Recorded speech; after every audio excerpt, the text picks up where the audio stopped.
Bismillahirrahmanirrahim. Assalamualaikum warahmatullahi wabarakatuh.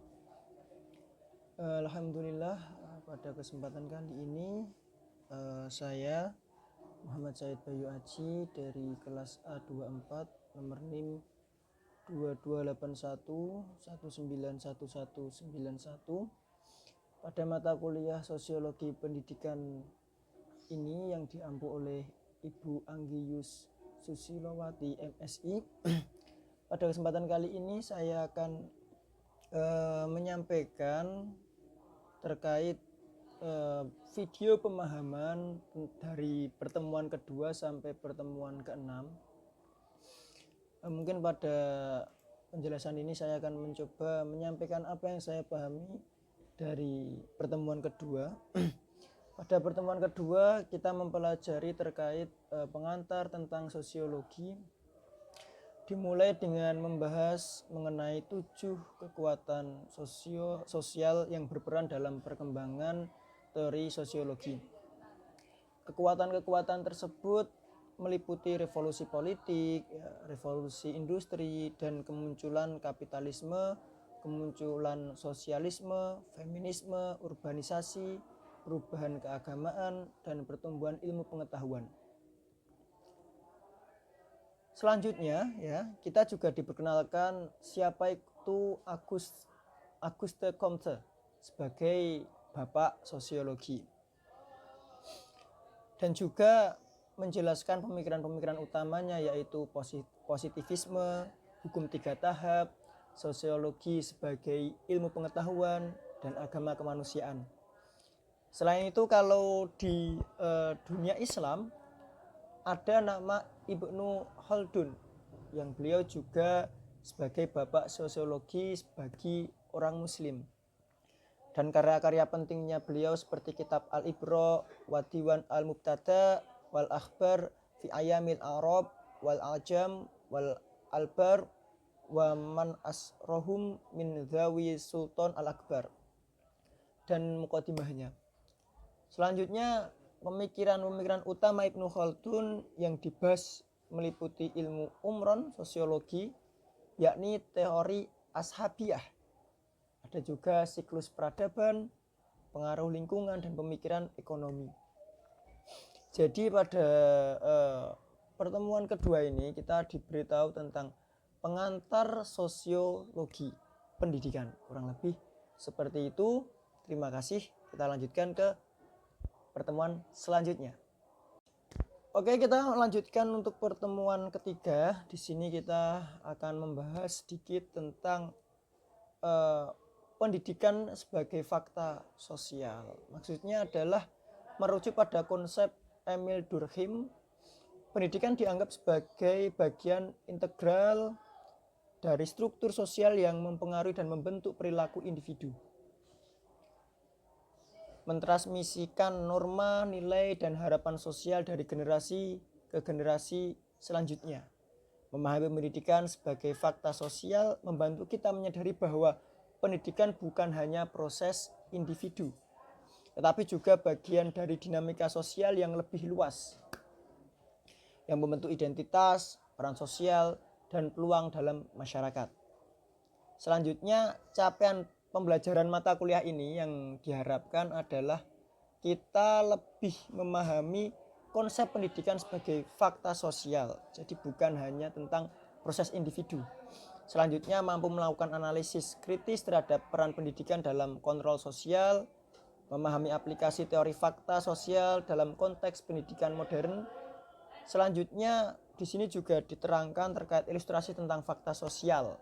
Kalau dalam filenya kurang lebih ada cerita seorang ibu rumah tangga yang juga berprofesi sebagai guru. Kurang lebih demikian. Terima kasih. Kita lanjutkan ke slide selanjutnya. Baik, kita akan melanjutkan untuk pertemuan keempat. Pada pertemuan keempat ini kita akan membahas tentang perlunya kita secara umum mengkaji sosiologi pendidikan. Terlebih kita adalah mahasiswa, yang mana kita pahami sumber daya alam yang melimpah di Indonesia ini tidak akan memberikan manfaat maksimal bagi kemajuan bangsa kita. jika tidak diolah oleh sumber daya manusia yang terdidik. Kita bisa mengambil contoh Singapura dan Korea Selatan, yang mana mereka adalah negara yang maju meskipun memiliki sumber daya alam yang terbatas. Karena apa? Karena mereka memiliki sumber daya manusia yang berkualitas. Sehingga sosiologi pendidikan membantu kita memahami bagaimana pendidikan berfungsi dalam konteks sosial, dinamika kekuasaan, ketidaksetaraan, dan interaksi sosial di lingkungan sekolah. Selain itu, pemahaman ini relevan untuk merancang strategi pedagogis yang adil dan efektif. Dan diharapkan kita selaku mahasiswa adalah dalam mata kuliah ini ya, mampu menganalisis dampak faktor sosial terhadap mutu pendidikan, mengembangkan kesadaran kritis terhadap ketidaksetaraan, dan memahami peran pendidikan sebagai alat kemajuan sosial. Kurang lebih demikian. Kita lanjutkan untuk pertemuan selanjutnya. Oke, pada kesempatan kali ini kita akan membahas sejarah munculnya sosiologi pendidikan. Yang ini tidak terlepas dari kelahiran sosiologi itu sendiri. Tokoh-tokoh seperti Auguste Comte, Ibnu Khaldun, Lester Frank Ward, Emil Durkheim, Max Weber, dan Robert John Engel memiliki peran penting dalam perkembangan sosiologi pendidikan. Selanjutnya, pemahaman tentang sejarah ini adalah penting dan sangat relevan bagi kita, khususnya mahasiswa, untuk mengembangkan wawasan akademis dan profesional, serta melihat bagaimana pendidikan dipengaruhi dan mempengaruhi berbagai aspek kehidupan sosial. Dan diharapkan kita memahami sejarah dan perkembangan sosiologi pendidikan, serta mampu menganalisis fenomena pendidikan dari sudut pandang sosiologi dan mengembangkan inovasi dalam pendidikan. Kurang lebih demikian. Kita lanjutkan slide selanjutnya. Ya, terima kasih. Pada pertemuan ke-6 ini kita akan membahas tentang pengertian dan ruang lingkup sosiologi pendidikan. Sosiologi pendidikan merupakan sosiologi terapan ya. Jadi ini adalah suatu ilmu terapan yang mempelajari bagaimana pendidikan berfungsi sebagai bagian dari struktur sosial dan dipengaruhi oleh faktor-faktor sosial seperti kelas, ras, dan gender. Selanjutnya, ruang lingkup sosiologi pendidikan meliputi hubungan antara sistem pendidikan dan sistem sosial lainnya seperti keluarga, ekonomi, politik, budaya, dan sebagainya.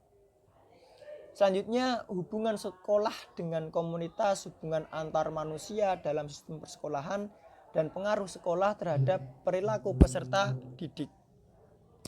Diharapkan kita sebagai mahasiswa dalam mata kuliah ini adalah memahami pengertian sosiologi pendidikan tingkat analisis makro, meso, dan mikro dalam pendidikan, sehingga kita mampu menganalisis masalah pendidikan dari berbagai perspektif dan dapat menerapkan pemahaman ruang lingkup sosiologi pendidikan dalam kebijakan dan prakteknya. Kurang lebih demikian.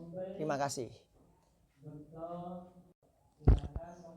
Demikian materi yang dapat saya sampaikan terkait pemahaman saya secara umum atau secara singkat dari pertemuan 2 sampai pertemuan 6. Semoga membantu.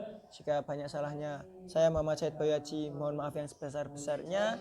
Saya akhiri. Wassalamualaikum warahmatullahi wabarakatuh.